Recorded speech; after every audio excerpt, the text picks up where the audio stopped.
जय हिंद दोस्तों, नमस्कार। स्वागत है आप सभी का आपके अपने यूट्यूब चैनल पर। दोस्तों, आज की इस वीडियो में पढ़ने वाले हैं इकोसिस्टम के प्रकार, यानी पारिस्थितिकी तंत्र को कितने भागों में बांटा गया है, किन किन आधारों पर बांटा गया है, इन सभी चीज़ों को देखने वाले हैं। यानी बहुत ही डिटेल्स में देखने वाले हैं इकोसिस्टम के प्रकार। तो देखिए, जो पारिस्थितिकी तंत्र होता है उसको दो भागों में बांटा गया है। इसके पिछले वीडियो में हम लोग पारिस्थितिकी तंत्र क्या होता है, इसकी अवधारणा क्या है, अर्थ एवं परिभाषा क्या है, सब कुछ देखे हैं। तो इस वीडियो में हम लोग देखेंगे कि इसके कितने प्रकार होते हैं। तो देखिए, बहुत ही महत्वपूर्ण है, क्योंकि यदि आप इस ग्राफ को समझ लेते हैं तो आपका पूरा कंसेप्ट एकदम 100 to 100% क्लियर हो जाएगा। देखिए, पारिस्थितिकी तंत्र को दो भागों में बांटा गया है। कौन कौन? एक प्राकृतिक पारिस्थितिकी तंत्र और एक कृत्रिम पारिस्थितिकी तंत्र। यानी प्राकृतिक पारिस्थितिकी तंत्र का मतलब प्राकृतिक इकोसिस्टम का मतलब, और कृत्रिम इकोसिस्टम का मतलब समझिए।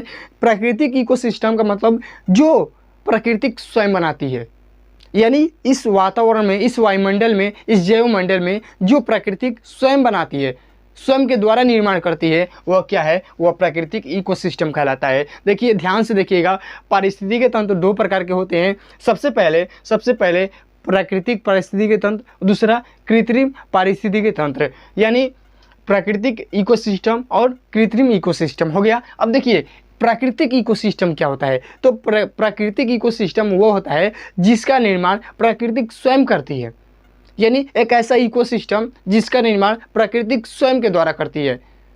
तो ये क्या है? प्राकृतिक इकोसिस्टम है। अब देखते हैं कृत्रिम इकोसिस्टम। तो कृत्रिम इकोसिस्टम वो सिस्टम है जिसका निर्माण मानव स्वयं के लाभ के लिए करता है, स्वयं के कार्यों के लिए करता है, स्वयं के हित के लिए करता है, स्वयं के भलाई के लिए करता है। तो वो क्या है? वो कृत्रिम इकोसिस्टम है। अब देखिए, प्राकृतिक इकोसिस्टम को दो भागों में बांटा गया है। किसके आधार पर? आवास के आधार पर। आवास का मतलब रहना, बसना। बसने के आधार पर कितने भागों में बांटा गया है? दो भागों में। पहला, आवास के आधार पर दो भागों में बांटा गया है, यानी निवास करने के आधार पर, रहने के आधार पर, बसने के आधार पर कितने भागों में बांटा गया है? दो भागों में बांटा गया है। कौन कौन? एक स्थलीय प्राकृतिक इकोसिस्टम, एक जलीय प्राकृतिक इकोसिस्टम। देखिए, प्राकृतिक इकोसिस्टम को आवास के आधार पर दो भागों में बांटा गया है। यानी जीव कहाँ रहता है? तो जीव स्थल पर रहता है या जल में रहता है। तो आवास के आधार, देखिए, जो स्थल पर रह रहे हैं वो स्थलीय हो गए, जो जल में रह रहे हैं वो जलीय हो गए। यानी इनके निवास स्थान के आधार पर दो भागों में बांटा गया है, स्थलीय और जलीय। स्थलीय जो होते हैं उनको कितने भागों में बांटा गया है? 5 भागों में बांटा गया है। कौन कौन? पर्वत, पठार, मैदान, वन, मरुस्थल। अब देखिए, प्राकृतिक द्वारा पर्वत, पहाड़, मैदान, वन, मरुस्थल आदि का निर्माण किया जाता है। आप बताइए, हम लोगों के द्वारा क्या पर्वत का निर्माण किया जाता है? नहीं किया जाता है। वन का निर्माण किया जाता है? नहीं किया जाता है। मरुस्थल का निर्माण नहीं किया जाता है। मैदान का निर्माण किया जाता है? नहीं किया जाता है। यानी ये सब प्रकृति की चीज़ें हैं, तो ये प्राकृतिक पारिस्थितिकी तंत्र के अंतर्गत आते हैं। ये हो गया। अब देखिए, जलीय, यानी ये तो क्या हो गया? स्थलीय हो गए। और देखिए, जलीय में देखिए, जलीय भी दो प्रकार के होते हैं। देखिए, लवणता के आधार पर, यानी नमकीन के आधार पर, यानी खारेपन के आधार पर, यानी क्षारीय के आधार पर कितने प्रकार के होते हैं? दो प्रकार के।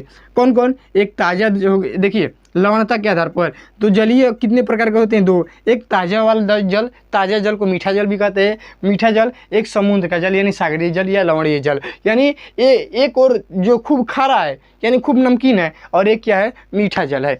तो देखिए, लवणता के आधार पर जलीय को लवणता के आधार पर दो भागों में बांटा गया है, एक मीठा जल और एक लवणीय जल। देखिए, अब मीठा जल को प्रवाह के आधार पर, यानी बहने के आधार पर, पानी को बहने के आधार पर दो भागों में बांटा गया है। कौन कौन? देखिए, प्रवाह के आधार पर ताजे जल को या मीठे जल को दो भागों में बांटा गया है। कौन? एक प्रवाहित जल जो बहता रहता है, जैसे नदी का जल, और देखिए एक स्थिर जल जो हमेशा रुका रहता है, जैसे तालाब का जल, पोखर का जल, झील का जल।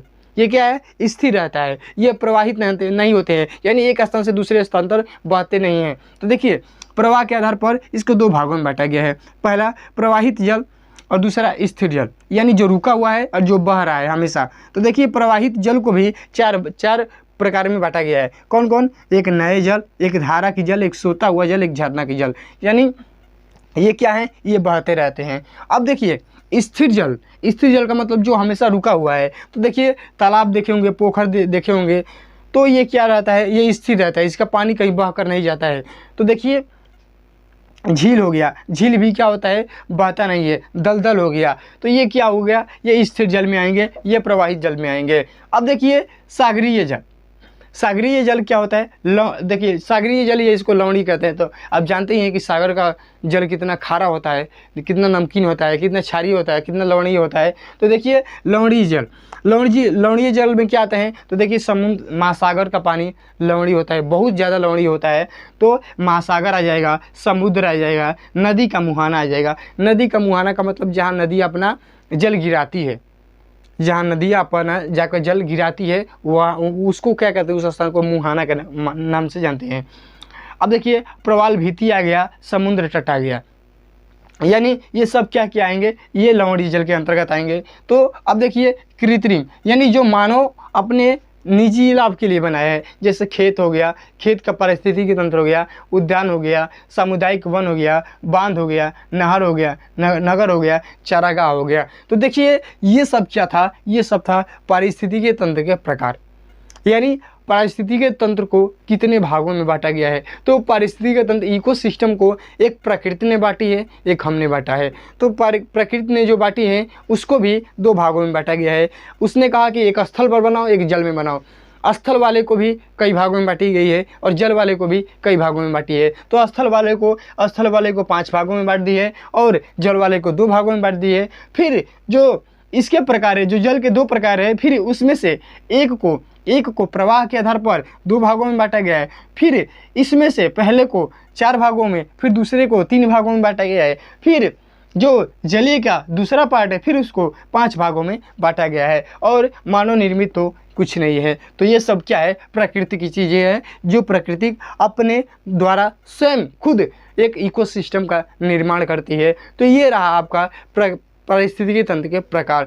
तो वीडियो कैसा लगा कमेंट में अवश्य बताइएगा। यदि चैनल पर नए हैं तो चैनल को सब्सक्राइब जरूर करिएगा। अगले वीडियो में देखेंगे पारिस्थितिकी तंत्र के घटक, यानी पारिस्थितिकी तंत्र का निर्माण किन किन चीज़ों के मिलने से हुआ है। तो वीडियो अच्छा लगा हो तो जरूर सब्सक्राइब करिएगा, अपने दोस्तों के साथ शेयर करिएगा। फिर मिलेंगे अगले नेक्स्ट वीडियो के साथ।